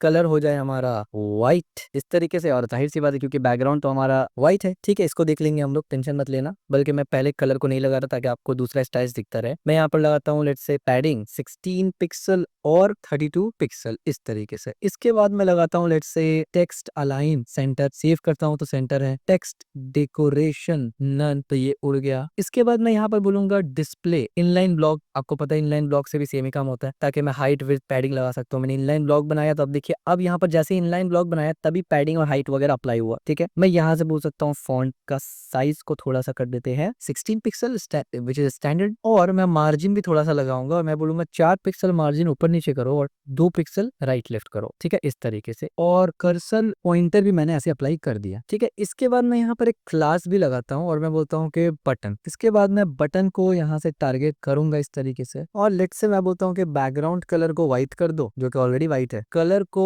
ब्लैक कर दो जो कि ब्लैक है, बॉर्डर को 2 पिक्सल सॉलिड, और इस तरीके से कर दो 6D, सेव कर दो। तो यहाँ पर अब इस तरीके से एक बटन दिख रहा है, ठीक है। ये हमारे पास एक बटन है, और साथ ही साथ मैंने हवर प्रॉपर्टी भी लगाना है इस पे। तो BUTTON बटन, और हवर प्रॉपर्टी हमने यहाँ लगा दी। और मैंने बोला कि जब इस पे हवर हो रहा हो तो बैकग्राउंड को यही वाला कर दो। यहाँ से मैं हेक्सा वैल्यू को उठा लेता हूँ, तो ये बैकग्राउंड होना चाहिए, और कलर हो जाना चाहिए व्हाइट, ये हवर के दौर पे, ठीक है। यानी इस तरीके से एज इट कम्स, ठीक है, ये इस तरीके से एज इट कम्स, ठीक है, ऐसे। लेकिन अभी इसको मैं एक जस्ट आपको आपके इंटरेस्ट के लिए यहाँ पर मैं बता दे रहा हूँ। तो एक हम लोग आगे हम लोग पढ़ेंगे वैसे बाय द वे एडवांस वाला में। मैं यहाँ पर एक ट्रांजिशन प्रॉपर्टी लगा दे रहा हूँ जिसपे मैं बोलूंगा ट्रांजिशन ड्यूरेशन, और इस पे मैं सिंपल सा बोलूंगा 0.4s यानी 0.4 सेकंड। तो अब आप देखें इस पे ट्रांजिशन होने में थोड़ा टाइम लग रहा है। लेट से मैं बोलता हूँ 0.8 सेकंड, तो अब देखिए इसमें और देरी लग रहा है ट्रांजिशन होने में, ठीक है। तो ये आप अलग अलग किस्म से ट्रांजिशन कर सकते हैं। तो ये मैंने सेट किया पूरा, और हमने क्या किया यहाँ पर आके, अब ये जितना भी जो लगाया हुआ ये सब आपको समझ में आ रहा है, इसको छोड़ के बाकी सब आपको ऑलरेडी मालूम है, ठीक है। यहाँ पर हमने क्या किया, हमने href में सोर्स दिया अपना इस फोल्डर का, ठीक है। ये आगे फाइल पाथ के ऊपर हम लोग पढ़ेंगे, हमने इसी सेम फोल्डर में रखा, तो यहाँ से हम लोग क्या कर सके, डॉट स्लैश से डायरेक्ट हम लोग इस लिंक पे यानी इस HTML पेज पे जा सकते हैं और टारगेट ब्लैंक। तो जैसे मैं इस पर क्लिक करूंगा दूसरा पेज खुला, and as you can see ये हमारा फॉर्म है डिटेल, ठीक है। इसको मैं दोबारा बंद करता हूँ, जैसे इस पे क्लिक हुआ हमारा दूसरा फॉर्म, दूसरा पेज खुल गया, देख सकते हैं आप क्लास 5, ठीक है। तो इस तरीके से मल्टीपल पेज HTML में काम करते हैं। अब आप देखिए खूबसूरत सा फॉर्म मैंने आपके लिए बनाया, इस पे क्लिक करूंगा तो आप देखिए कितना मतलब इट्स लुक्स ग्रेट, राइट, ठीक है। तो ऐसे फॉर्म आप कैसे बना सकते हैं। वैसे आप सोच रहे होंगे कि तो बहुत डिफिकल्ट है, जब मैं कोड दिखाऊंगा तो भी आप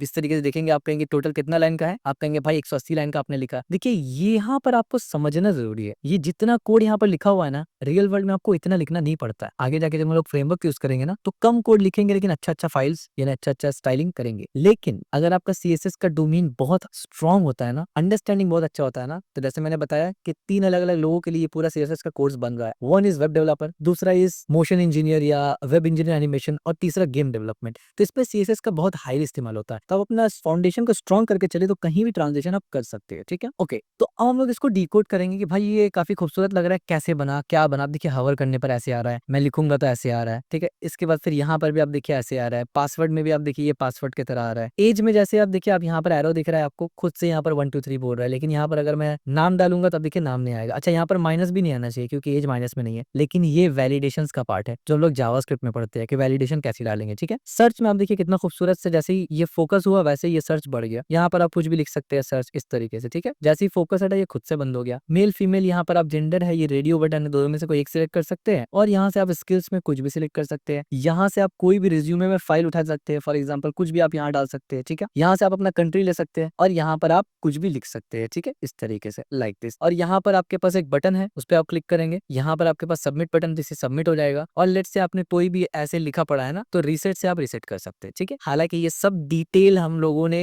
HTML के फॉर्म में पढ़ा हुआ है, इन डिटेल बिल्कुल ऐसा ही किस्म का फॉर्म बनाया था हमने HTML में। तो देखिए मैंने सोचा कि दोनों को साइड बाय साइड अगर कंपेयर करें तो काफी सही रहेगा। तो ये हमारा जो अभी का है CSS पढ़ने के बाद, और ये हमारा HTML का फॉर्म था। एज यू कैन सी ये कितना बेसिक सा मतलब अजीब सा फॉर्म लग रहा है, ना लुक है ना कुछ है। यानी HTML के हिसाब से ये ठीक था, लेकिन स्टाइलिंग के हिसाब से तो ये बिल्कुल एकदम बेसिक सा फॉर्म लग रहा है, ठीक है। कोई ज्यादा स्टाइलिंग वगैरह नहीं है। ये हमारा HTML का लास्ट टॉपिक था, ठीक है, जिसमें हमने फॉर्म्स को डिटेल में समझा था, और हमने बताया था कि हम लोग यहाँ स्टाइल नहीं करेंगे, CSS में स्टाइल करेंगे। अब हम लोग CSS में आ चुके हैं, और इवन हम लोग इससे भी अलग अलग किस्म का, यानी ये तो अच्छा प्रोफेशनल है, लेकिन अलग अलग तरीके का फॉर्म भी स्टाइल करना मैं सिखाऊंगा। लेकिन ये तो फर्स्ट एक हमारा फॉर्म है ना, जो अच्छे तरीके का फॉर्म मैं आपको एक्सप्लेन करने जा रहा हूँ कि कैसे बनाते हैं। एंड आई 100% बिलीव कि इसमें जो चीज यूज हुआ है ना, 95% चीज आपको ऑलरेडी आता है। तो आप एक बार दोनों का शक्ल देख सकते हैं कि कितना दोनों में डिफरेंस है, आसमान और जमीन का। अब हम लोग एक्सप्लोर करना शुरू करते हैं कि है क्या। सबसे पहले बहुत से लोग एक्सप्लोर करने में पहले CSS में चले जाते हैं, इस तरीके से सबसे बड़ा गलती है। पहले आपको HTML का स्ट्रक्चर समझना जरूरी है, फिर CSS में आना, ठीक है। अच्छा, बाय द वे यहाँ पर हमने मीडिया क्वेरी भी लगाया हुआ है, तो अगर मैं इसको छोटा करूँ ना इस तरीके से, तब देखिए ये फॉर्म खुद ब खुद अपना एरिया को उस हिसाब से लेगा। आप देखिए जब मैंने बड़ा भी किया तो ये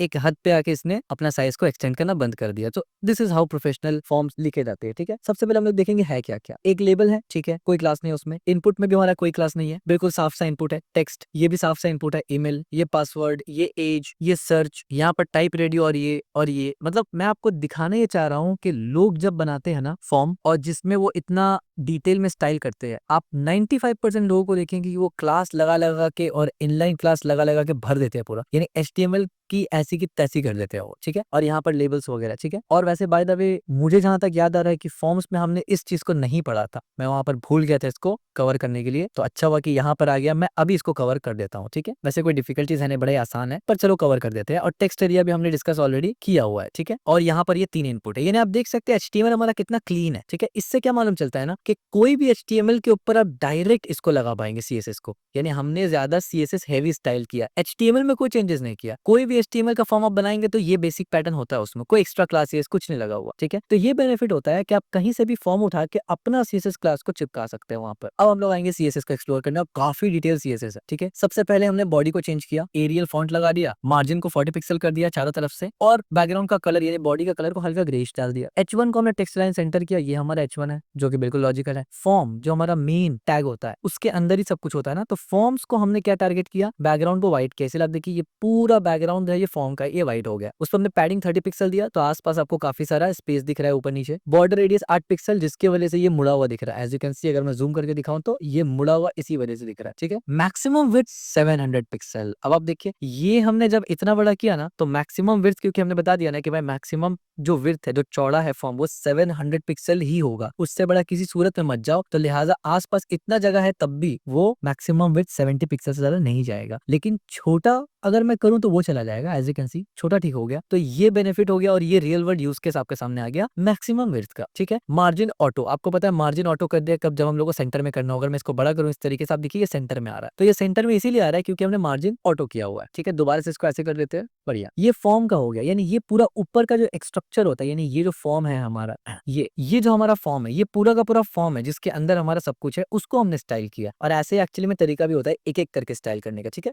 देन हमने लेबल्स को स्टाइल किया। लेबल्स को हमने क्या किया, हमने डिस्प्ले ब्लॉक कर दिया। अब आपको पता है डिस्प्ले ब्लॉक करने से क्या होगा, ये सिर्फ सिंगल लाइन में आएगा। इससे पहले हम लोग क्या कर रहे थे, BR टैग इस्तेमाल कर रहे थे HTML में लाइन चेंज करने के लिए। बट अब हम लोग लाइन चेंज करने के लिए क्या करेंगे, एलिमेंट को ब्लॉक बना देंगे। तो जितना भी लेबल था हमने सबको ब्लॉक बना दिया। आप देखिए हर एक लेबल ब्लॉक एलिमेंट में। अब आप बोलेंगे यार ये मेल और जेंडर तो नहीं है, ये तो नहीं है, इसका क्या बनेगा। ये हम लोग नीचे में मेल और जेंडर का हमने किया है, उसको हम लोग देखेंगे, ठीक है। अभी बाय डिफॉल्ट आप मान के चलिए हमने सबको ब्लॉक कर दिया। उसके बाद मार्जिन टॉप। अब हमको पता है कि एक के नीचे एक, एक के नीचे एक, एक के नीचे एक लेबल आने ही वाला है, मतलब फॉर श्योर आपको पता है एक के नीचे एक ही आएगा ना हायरार्की में। तो हमें सब जगह स्पेस चाहिए होगा। तो हमने हर बार मार्जिन के, यानी हर बार हमने लेबल से ऊपर 15 पिक्सल का मार्जिन दिया। और आप देखिए इसलिए मैंने टॉप इस्तेमाल किया। तो हर बार जब लेबल क्रिएट हो रहा है ऊपर 15 पिक्सल, यहाँ पर भी 15 पिक्सल, और इवन यहाँ पर भी 15 पिक्सल, ठीक है। और यहाँ पर भी, बल्कि ये लेवल नहीं है, यहाँ तक। इसके बाद हमने इनपुट को टारगेट किया। अब आप देखिए किस तरीके से हमने इनपुट को टारगेट किया है, जरा गौर से देखिए। हमने सबसे पहले बोला इनपुट का ऐसा, पहले बात तो सब इनपुट को टारगेट करो। फिर हमने बोला हर वो इनपुट को टारगेट करो जिसका टाइप टेक्स्ट हो। फिर हमने बोला हर इनपुट को टाइप करो, यानी टारगेट करो जिसका टाइप पासवर्ड, नंबर और ईमेल हो। हमने यहाँ पर कॉमा से सेपरेट किया है। इसका मतलब मैं ये बोलना चाहता हूँ कि जो क्लास CSS का मैं लिखूंगा चारों में अप्लाई होना चाहिए। अगर स्पेस देते तो डिसेंडेंट कॉम्बिनेटर बनता है। ये मैं बार बार इसलिए बोल रहा हूँ क्योंकि बहुत से लोग इसमें कंफ्यूजन करते हैं। वो चाहेंगे डिसेंडेंट करने, लगा देंगे कॉमा, चाहेंगे दोनों पे अप्लाई हो, ग्रुप करना, ग्रुप सिलेक्टर, और दे देंगे स्पेस, तो गड़बड़ हो जाता है। अब यहाँ पर क्या हुआ, हर एक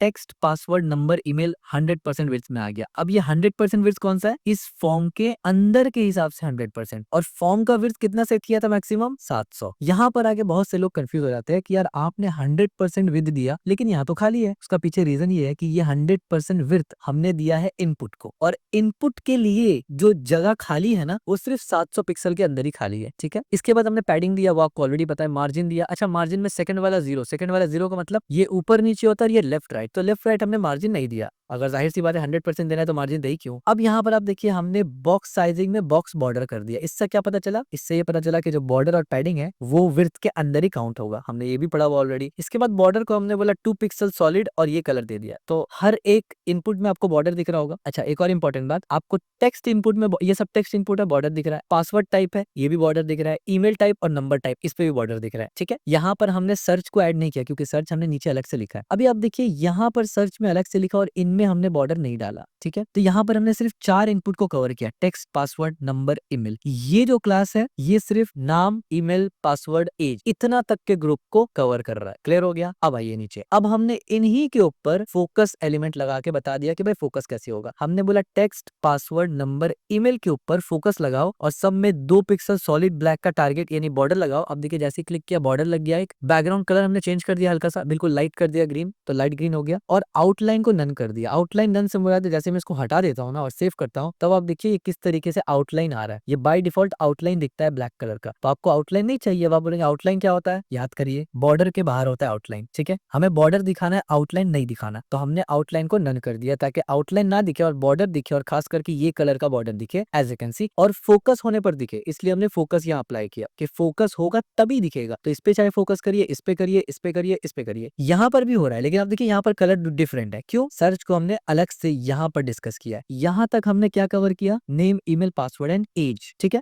क्योंकि ये सब सिमिलर था, आइडेंटिकल था। अब हम यहाँ पर आ गए इमेज के ऊपर। अब आप देखिए हमने यहाँ पर क्या किया, हमने बोला इनपुट टाइप जिसका सर्च हो उसको फोकस करो, तो सर्च एक ही है हमारे पास, ये फोकस हो जाएगा। हमने बोला विड्थ कर दो 200, तो बाय डिफॉल्ट कितना विड्थ है 200 पिक्सल, ये 200 पिक्सल है। हमने बोला पैडिंग टॉप में 10 दो, राइट में 10 दो, बॉटम में 10 दो और लेफ्ट साइड में 40 पैडिंग दो। लेफ्ट साइड में 40 क्यों? क्योंकि यहाँ पर हमें ये सर्च का आइकन दिखाना था, ठीक है, इसलिए। मार्जिन बोला मैंने ऊपर नीचे 10 दो, राइट लेफ्ट मत दो, ठीक है, क्लियर हो गया। ऊपर नीचे मार्जिन देने की वजह से यहाँ पर आपको स्पेस दिखेगा, ठीक है। इसके बाद मैंने बोला बॉर्डर रेडियस 6 पिक्सल, ये जो टर्निंग दिख रहा है आपको, ये जो पिक्सल में यहाँ पर घुमा घुमा दिख रहा है, ये बॉर्डर रेडियस हमने इसके भी ऊपर ही पड़ा हुआ है और बॉर्डर दे दिया हमने। और देखिए मैंने यहाँ पर बिल्कुल कंसिस्टेंसी रखा है, CCC, और वो जो कलर है ना वो रिपीट हो रहा है बॉर्डर का, ठीक है। ऐसा नहीं है कि कुछ बॉर्डर अलग दिख रहे हैं, कुछ बॉर्डर अलग।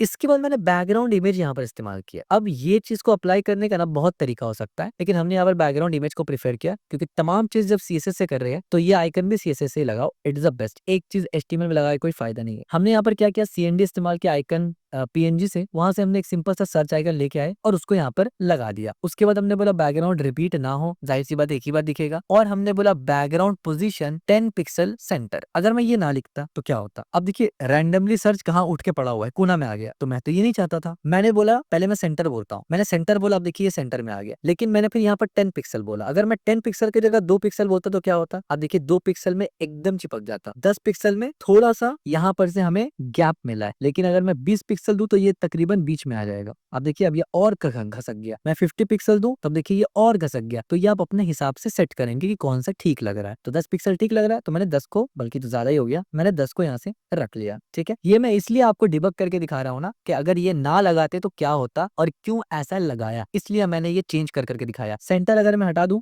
और 10 पिक्सल लगा रहे तब देखिए तब भी कोई फर्क नहीं पड़ रहा है, लेकिन स्टिल आपको यहाँ पर सेंटर लगाना जरूरी है ताकि कोई और प्रॉपर्टी आके बाद में कहीं इसको ओवरराइड ना कर दे। अगर आप सेंटर चाहते हैं तो, अगर आप नहीं चाहते सेंटर तो कोई दिक्कत नहीं। अब आप ये सोच रहे होंगे कि मुझे कैसे मालूम चलेगा कि मैं सेंटर चाहूंगा या नहीं, तो कुछ चीज ऐसे है ना कि जब आपके कोड में बग आता है आप तभी सीखते हैं, ठीक है। तो ये कुछ ऐसा सिनेरियो है कि जब तक आप किसी लूप में फंसेंगे नहीं, कोई चीज को आप ठीक करना चाहेंगे वो ठीक होगा नहीं, और आप वहां पर घंटे 2 घंटे लगाएंगे, तब आपको समझ में आएगा कि वो एक प्रॉपर्टी जो मैंने उस फला लाइन में लगाया था ना वो प्रॉब्लम कर रहा था। ये चीज होना कंपलसरी है और ये होगा तभी आप सीखेंगे, ठीक है। फिर CSS क्यों पढ़ रहे थे डिटेल में? ताकि जब वो चीज हो तो आपको मालूम हो कि कहाँ कहाँ देखना चाहिए और कैसे कैसे देखना चाहिए, इंस्टेड ऑफ के आप हिट एंड ट्रायल करना शुरू करें कि ये भी अप्लाई करके देखो वो भी अप्लाई करके देखो, ठीक है। इसके बाद हमने यहाँ पर ट्रांजिशन दिया है और विड्थ, हमने बोला कि भाई ट्रांजिशन करना है और विड्थ को देना है 4 second easy in and out. तो ये इस तरीके से हो रहा है। अब इस पे हम लोग डिटेल से डिस्कस नहीं करेंगे क्योंकि ये एडवांस CSS का पार्ट है, इसको हम लोग एडवांस में पढ़ेंगे डिटेल में। तो ये सर्च हो गया हमारा। इसके बाद मैंने बोला फोकस होने पर ये 100% कर दो, यानी ट्रांजिशन तो आपको समझ में आ रहा है कि ये जो घसक रहा है ये ट्रांजिशन है, लेकिन ये जो 100% हुआ ये यहाँ से हुआ कि मैंने बोला जब इस पे फोकस हो तो विड्थ को 100% कर दो। यहाँ पर हमने विड्थ 200 पिक्सल रखा था, ठीक है। तो अगर मैं इसको बंद कर दूं तब भी विड्थ 100 पिक्सल होगा, लेकिन कुछ इस तरीके से होगा direct, as you can see. ये तो 100% विड्थ अचीव करना, छोटा से बड़ा करना, ये आपको आता है। यानी एक छोटा बॉक्स है उस पर क्लिक करने से वो बड़ा हो जाएगा, ये आपको आता है ऑलरेडी। ये मत सोचना कि ये कुछ नया आ गया, ये बिल्कुल नॉर्मल है। लेकिन ये जो ट्रांजिशन हो रहा है ना ये बहुत रफ ट्रांजिशन हो रहा है। इसको थोड़ा स्मूथ करने के लिए, ताकि लुक थोड़ा अच्छा लगे, आप इसको मजीद इस तरीके से एड भी कर सकते हैं। तो जैसे आप क्लिक करेंगे ये एकदम स्लो जाएगा, ठीक है, इस तरीके से। अगर आप इसको 1 करेंगे तो ये बहुत फास्ट जाएगा, आप देखिए तुरंत से चला गया एकदम, ठीक है, इस तरीके से। तो ये आप कंट्रोल कर सकते हैं, जो हम लोग पढ़ेंगे कहाँ, ट्रांजिशन के अंदर। तो मैं 5 रखता हूँ विच इज डिसेंट, पहले 4 था बट 5 आई थिंक डिसेंट है, ठीक है, बढ़िया। तो यहाँ तक आप समझ गए। इसके बाद हम लोग ने अलग से चेकबॉक्स को सजाया, थोड़ा छोटा करते हैं दोबारा से। ये अब हम लोग यहाँ आ गए चेकबॉक्स, क्योंकि यहाँ तक तो पूरा कंप्लीट कर लिया ना। अलग से इसको क्यों लिखा? क्योंकि यहाँ पर जो लेबल्स और टाइप था ना इनपुट का, वो सिमिलर लुक को अचीव कर रहा था, ठीक है, इस वजह से। ये क्योंकि सिमिलर है इस वजह से उसको, यानी ये क्योंकि अलग है इस वजह से हमने इसको अलग लिखा। मैंने बोला कि इनपुट टाइप चेकबॉक्स है उसको कवर करो, यानी उसको टारगेट करो, और इनपुट टाइप रेडियो है उसको टारगेट करो, और मार्जिन 6 पिक्सल राइट दो। इसका पीछे रीजन क्या था? क्योंकि चेकबॉक्स भी राइट साइड में होता है और रेडियो बटन भी राइट साइड में होता है, और इन दोनों में ही लेफ्ट हैंड साइड में, यानी ये लेफ्ट हैंड में होता है, राइट साइड से मतलब था ये खाली का राइट साइड में, ये लेफ्ट हैंड साइड में होगा और इसका राइट हैंड साइड में इसका लेबल होगा, दोनों में ही सेम। इसीलिए हमने इस दोनों को एक साथ मार्जिन राइट दे दिया।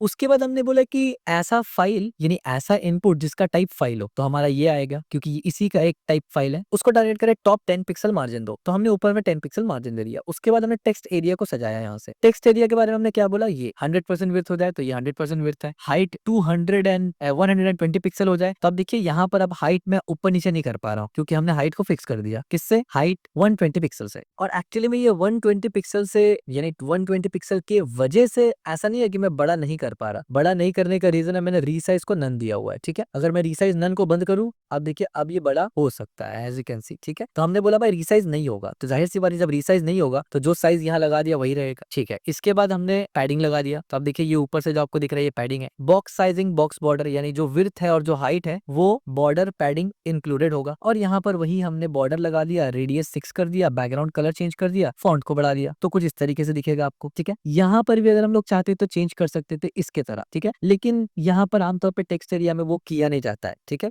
टेक्स्ट एरिया को वाइट रखा जाता है क्योंकि यहाँ पर आप ज्यादा चीजों को लिखते हैं, बाकी आप करने चाहे तो कर सकते हैं। इसके बाद हमने ड्रॉप डाउन को सिलेक्ट किया, ड्रॉप डाउन ये वाला है ये। इस पे हमने क्या बोला कि विड्थ 100% हो, तो आप देखिए 100% है। पैडिंग 12%, तो ऊपर नीचे पैडिंग 12% और राइट लेफ्ट में भी। उसके बाद बॉर्डर रेडियस, ये आप देख सकते हैं कर्व इसलिए आया बॉर्डर रेडियस, और बॉर्डर का पिक्सल दे दिया, बैकग्राउंड कलर दे दिया, मार्जिन टॉप 8 दे दिया, ठीक है। इसके बाद हमने क्या किया आप देखिए। अच्छा, बटन में जाने से पहले आप ये सोच लोगे कि ये तो ऊपर वाला का हुआ ना, अंदर में ये कैसे करके आ रहा है। तो आप अगर गौर फरमाएंगे तो हमने सिलेक्ट को टारगेट किया है, सिलेक्ट को, और यहाँ पर टेक्स्ट एरिया को टारगेट किया है। सिलेक्ट हमारा डायरेक्ट एलिमेंट होता है, ये सिलेक्ट सब ऑप्शन इसी के अंदर होता है। तो जब आप सिलेक्ट को सजा देते हैं ना तो अंदर का ऑप्शन ऑटोमेटिक सज जाता है, ठीक है। तो ये देखना जरूरी है कि मैंने टारगेट किसको किया, ठीक है। इस तरीके से यहाँ पर टेक्स्ट एरिया, ये पूरा का पूरा टेक्स्ट एरिया है, मैंने उसी को टारगेट कर लिया डायरेक्ट, ठीक है। सिर्फ लेबल अलग है, और लेबल के बारे में तो हमने यहाँ रूल लिख दिया ना यहाँ पर कि हर लेबल के ऊपर ये अप्लाई होगा, चाहे कोई भी किस्म का लेबल हो। अगर लेबल है तो अप्लाई कर दो, ठीक है। इसके बाद हमने यहाँ पर क्या किया, बटन। बटन में मैंने बोला कि भाई जिसका भी टाइप सबमिट, रीसेट और बटन है, तीनों को लो, गेट करो, तीनों का बैकग्राउंड कलर चेंज कर दो, तीनों का बैकग्राउंड कलर चेंज हो गया। तीनों का बॉर्डर को नन करो, कलर को व्हाइट करो, पैडिंग भी सेम दो, मार्जिन भी इस तरीके से दो, पॉइंटर कर्सर कर दो यानी उंगली दिखे इस तरीके से, रेडियस घुमा दो और पिक्सल दे दो, तो सभी सेम दिख रहा है। और हवर प्रॉपर्टी भी तीनों पे लगाया और इसको डार्क कर दिया,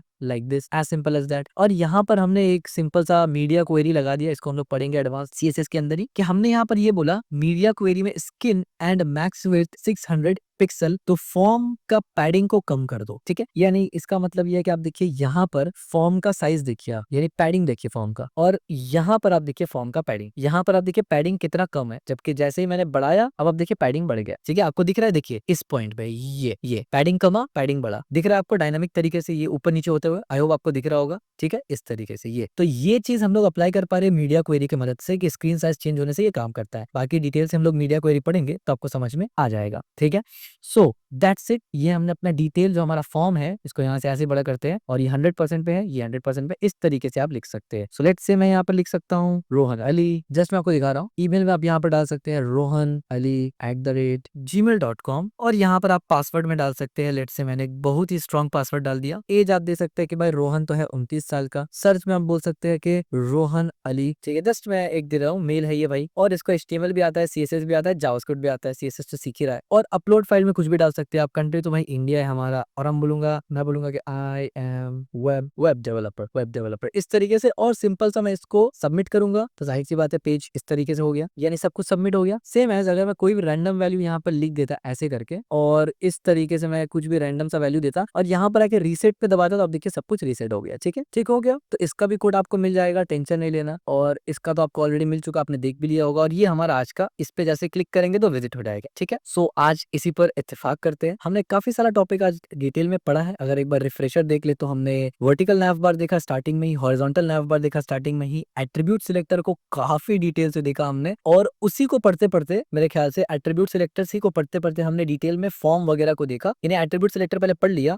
काफी सारा एट्रीब्यूट सिलेक्टर देखा, और फिर उसका रियल वर्ल्ड यूज भी देख लिया। प्रोजेक्ट तो क्या नहीं बोलूं मैं, छोटा सा एक हमारा फॉर्म था, प्रोजेक्ट क्या ही बोलूं, बट चलो ठीक है, आप मिनी प्रोजेक्ट ले सकते हैं एक छोटा सा, जिसमें हमने एक प्रॉपर तरीके से प्रोफेशनल फॉर्म बनाया। तो अगर आपको ये वीडियो पसंद आया है तो इस वीडियो को लाइक जरूर करना, चैनल को सब्सक्राइब जरूर करना, और इस वीडियो को शेयर जरूर करना। अपना कमेंट में राय जरूर बताना कि सीरीज कैसा लग रहा है आपको, मजा आ रहा है कि नहीं आ रहा है। फ्यूचर में कोई टॉपिक, कोई पर्टिकुलर प्रोजेक्ट अगर आपको चाहिए तो आप उसके लिए कमेंट कर सकते हैं, और बेल आइकन को भी प्रेस कर देना।